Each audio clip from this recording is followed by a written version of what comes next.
dalším hostem je zpěvák a skladatel Lešek Semelka.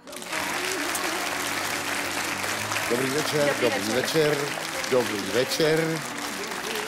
Lešku, pro vás, pro diváky samozřejmě opět si nejdřív zavzpomínáme. Tentokrát to bude rok 1983.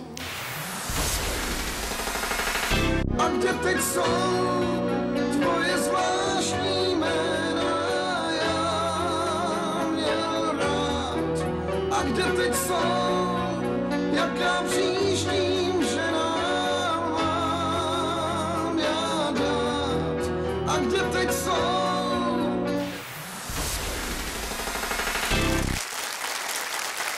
Byla ta píseň věnovaná nějaký konkrétní holce? No, ono jich bylo několik, protože ten text, ne, že by přímo vzniknul v restauraci u zpěváčku, ale my jsme chodili do té hospody, tam jsme se scházeli spousty muzikantů, kapel a měli jsme tam kamaráda Bédu Maruštíka, který všechny ty dívky, které tam chodily taky, pojmenovával takovými jmény jako Slídivá, protože ta pořád pronásledovala toho svého chlapce, jestli náhodou ji někde nezahýbá. Jiná si dala 2 panáky a rozplakala se, zbytek večera proplakala, tak to byla Plačtivá, pak tam byla Bezmozková a takovýhle jména. Takže jich spousta. Protože ona se na všechno ptala, tak nějak, to byla zvídavá, ale vypadalo to, že nic neví. Jo.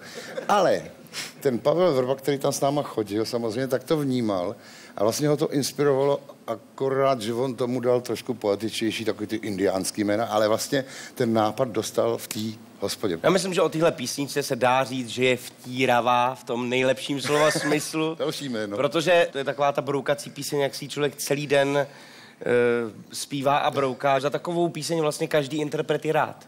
Každý autor určitě mi dá za pravdu, že není nejlepší takový ten jednoroční úspěch, ale když prostě to jeho dílo má delší trvanlivost, takže po 25 letech, když si vlastně ta písnička zaprvé se hraje v rádiích pořád a když si vybere další nějaký mladý interpret, tak to je svědectví o tom, že asi ten materiál je, abych se nechal, tak asi má co říct tak nějak, no. Tak ta píseň je velmi kvalitní, protože už na začátku svého života zaujala na bratislavské Liře, kde obsadila 3. příčku. Jestli štěstí přinese i novému interpretovi, to se podíváme právě teď. Je tady Argema.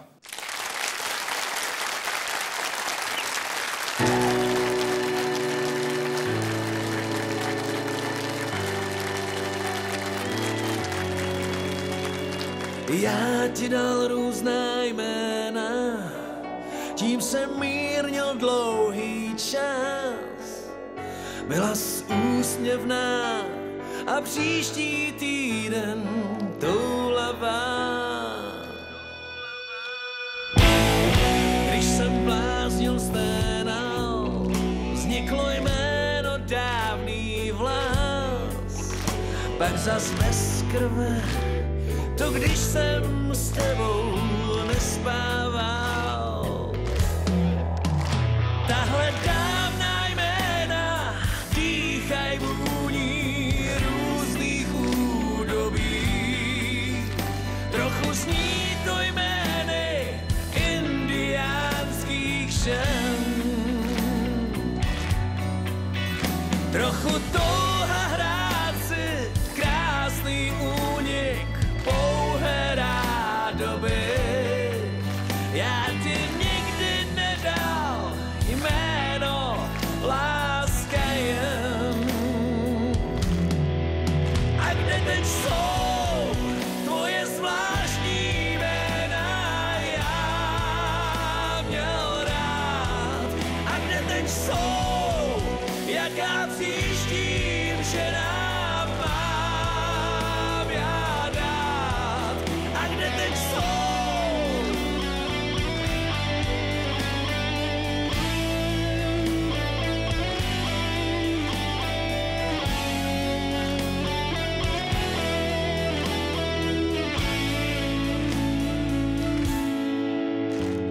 Já ti dal jmen spoustu, tím jsem mírnil soužení. Byla zbláznivá i moudrá, příště neznalá. Kdy náš příběh zhousnul do dobře víme já i ty. Jméno vyhaslá, pak přešlo v jméno zvětralá. Všechna jména já si fixem stvárnil na zeď pokoje. Každé s nimi jmény indiánských žen.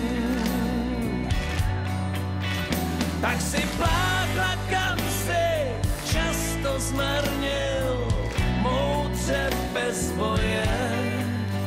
Na zdi schází jedno jméno, láska jen. A kde teď jsou tvoje zvláštní jména, já měl rád. A kde teď jsou, jaká příštím ženám mám já dát. A kde teď jsou?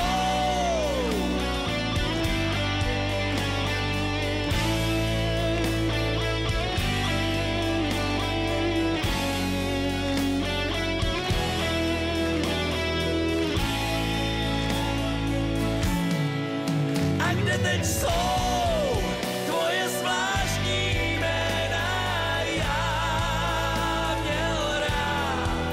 A kde teď jsou, jaká příštím ženám mám já dát. A kde teď jsou? A kde teď jsou?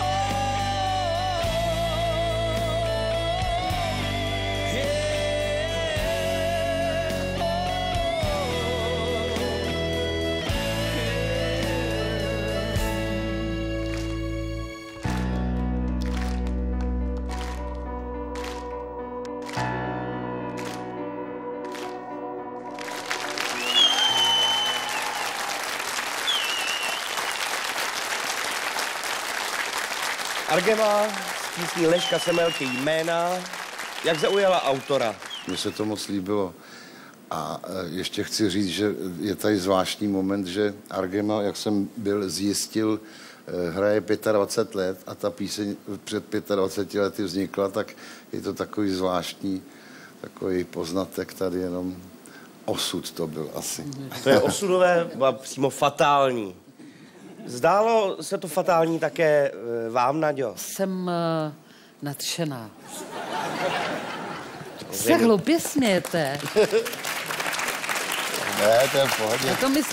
Já to myslím naprosto vážně. Já jsem byla fascinovaná zaprvé nádherným zpěvákem, který je prostě taková osobnost. To ne, že prostě on je fyzicky krásný, ale on má, jak to cítím já, srdce a duši. Pak jsem si všimla jeho rukou, který jsou krásný. Tyhle věci já hodnotím, na to já koukám. Naďa si pak veme telefonní číslo ještě na vás. To můžeme potom vymyslet. Staví se potom někdy. Já mám ještě několik neteří krásných, tak třeba. Ale já mám takový pocit, že vy už jste Tak to je v ženatý, pohodě, že... protože neustále jsem svobodný. Jo, ale to je dobrá zpráva. Kdybyste chtěli, samozřejmě naše seznamka v souboji hitů funguje nadále. Uvidíme, jestli udáme nějaký děti Michala Kocába, ale protože ten je na řadě v hodnocení. Mně zase naskočila husí kůže z toho kytaristy. To je libová záležitost, to se nevidí teda. Tyhle pohyby tebe bych chtěl mít doma. Fakt se mi to líbilo, jako. To se nevidí, ale bych chtěl ještě, abychom to ukázali jednou v zákulisí. To jsou neuvěřitelně vymakaný pohyby, to bych chtěl prostě. A tu písničku pojali krásně, že ji zpracovali přesně rokově, ovšem taky standardně, nutno říct, jo. Pořád je to ten klasická rocková balada. Na druhou stranu, proč to měnit, že jo? Protože to pěkná píseň, ono to k tomu jde, tohleto zpracování, takže to je v naprostém pořádku. Ničím to nešokuje, ale naprosto perfektní profesionální výkon. Líbilo se mi to, no. Ne, mně se to taky líbilo, já jsem taky spokojený. Bylo takový novoromantický, ale na můj názor se mě tady nikdo neptá, takže prosím, Ondřej. No ne, tak to je třeba rozdíl mezi těmi baladickými písněmi, jo? Že to je taky balada, to předtím byla taky balada, ale tam to je takový prvoplánově jako smutný, nebo takový jakože zamilovaný, když tohle to má v sobě jako obrovitánskou hloubku. Já jsem byl i rád, že vlastně skupina Argema to nepředělávala nějak až moc, jo? Že tam nebyly nějaký jako výzkumy, pokusy to udělat nějak úplně jinak, protože ta písnička by i hned ztratila ten rights, který má. Mně se to strašně líbilo, už jenom i ta písnička je hrozně krásná. Upřímně řečeno, já vám vůbec nezávidím to, co vás teď čeká, protože vy se teď musíte poradit a trochu zadumat nad tím, kdo si odnese tu hlavní cenu. Vždyť víš, Vlasta Horvát, štěstí je krásná věc. vždyť víš, štěstí je krásná věc.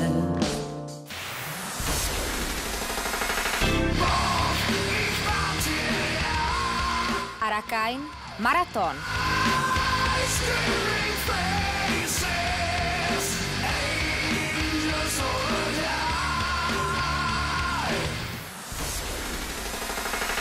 No tak lásko, proč si to vzdal? Gábina Goldová, dívka s perlami ve vlasech.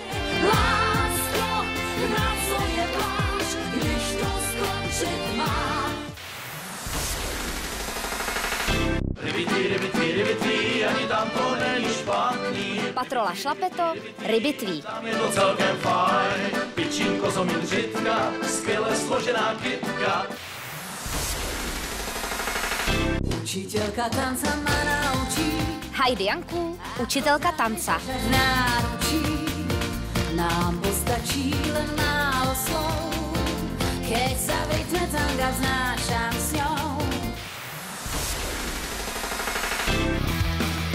Stále mám Rybičky 48, být stále mlád.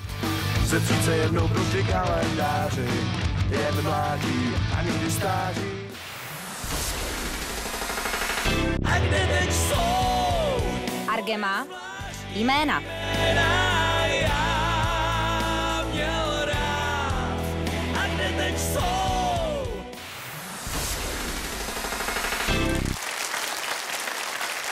Když se teď podíváte na naši porotu, tak uvidíte zasmušilé tváře a také uvidíte to, že spolu nemluví, protože při rozhodování toho, kdo dnes vyhraje, se naprosto rozhádali a ten jejich krásný vztah, který tady předváděli až doteď, skončil. Nicméně musíme se zeptat, jak to celé dopadlo, takže poslední proslovy a na konci rezimé. Takže, Michale. No tak zaprvé to není pravda, my jsme se dohodli, ale budíš. Já to řeknu takhle, pro mě Vlastík Horvát vyhrál, pro mě. A teď mám problém, všechny ostatní už nebudu jmenovat, protože byli znamenitý, my jsme pochválili. A když si to tak zpětně probírám, tak skutečně to platí, že dneska bylo to představení opravdu vynikající. Dobře, Naďo. Tak já než začnu a řeknu to jméno, na kterém jsme se nakonec dohodli, tak vznesu zásadní protest. To bych měl říct já, ale ne. To musí říct až Ondřej, ať to je napínavý. Ne, já moje jméno musím říct taky, který A jsem... ty seš Naďa Urbán. Naďa Horváková, přesně tak. To my víme. Jméno, na kterém jsem se já ve svém srdci dohodla. Tak to víme, že to je zpěvák z Argemy, že jo? To... Já bych dala nejradši ceny všem. Samozřejmě Argema, že... pak Heidi a pak všichni. Vlastík Horvát byl první a tam jsem vznesla též velkou pochvalu a moje nadšení pro jeho zpívání, pro jeho srdce, pro to, jakým směrem se vydal a jaký je to slušný člověk. Takže já dávám taky Vlastíka Horváta. No tak napínavý už to moc teďka není. Ale může být, uvidíme, Ondřej. My jsme se nakonec tedy shodli na člověku, který je podle mého názoru maličko opomíjen odbornými kritiky, ale i těmi pseudokritiky. A já si myslím, že pokud planety dají a hvězdy dají, tak ten člověk ještě tady všem vytře zráka, je to Vlasta Horvát. Dnešním vítězem souboje hitu je Vlasta Horvát.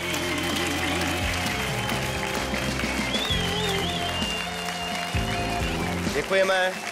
Samozřejmě. Já ti pogratuluju, dám ti mikrofon. A předávám se.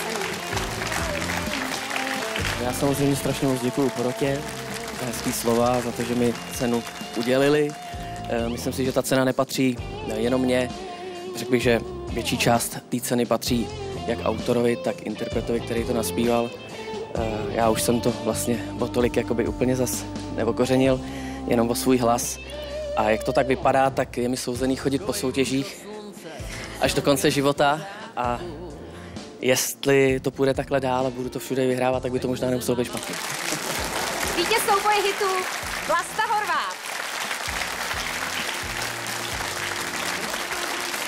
Dnešní díl souboje hitů zná svého vítěze. Dívejte se i příště, protože tady budou nejenom kvalitní písně, ale opravdu kvalitní interpreti. Ano, máme za sebou opravdu veliký souboj. Mějte se moc krásně a i příště tady bude souboj hitů. Snad jste si s námi příjemně zavzpomínali. Hezký zbytek večera.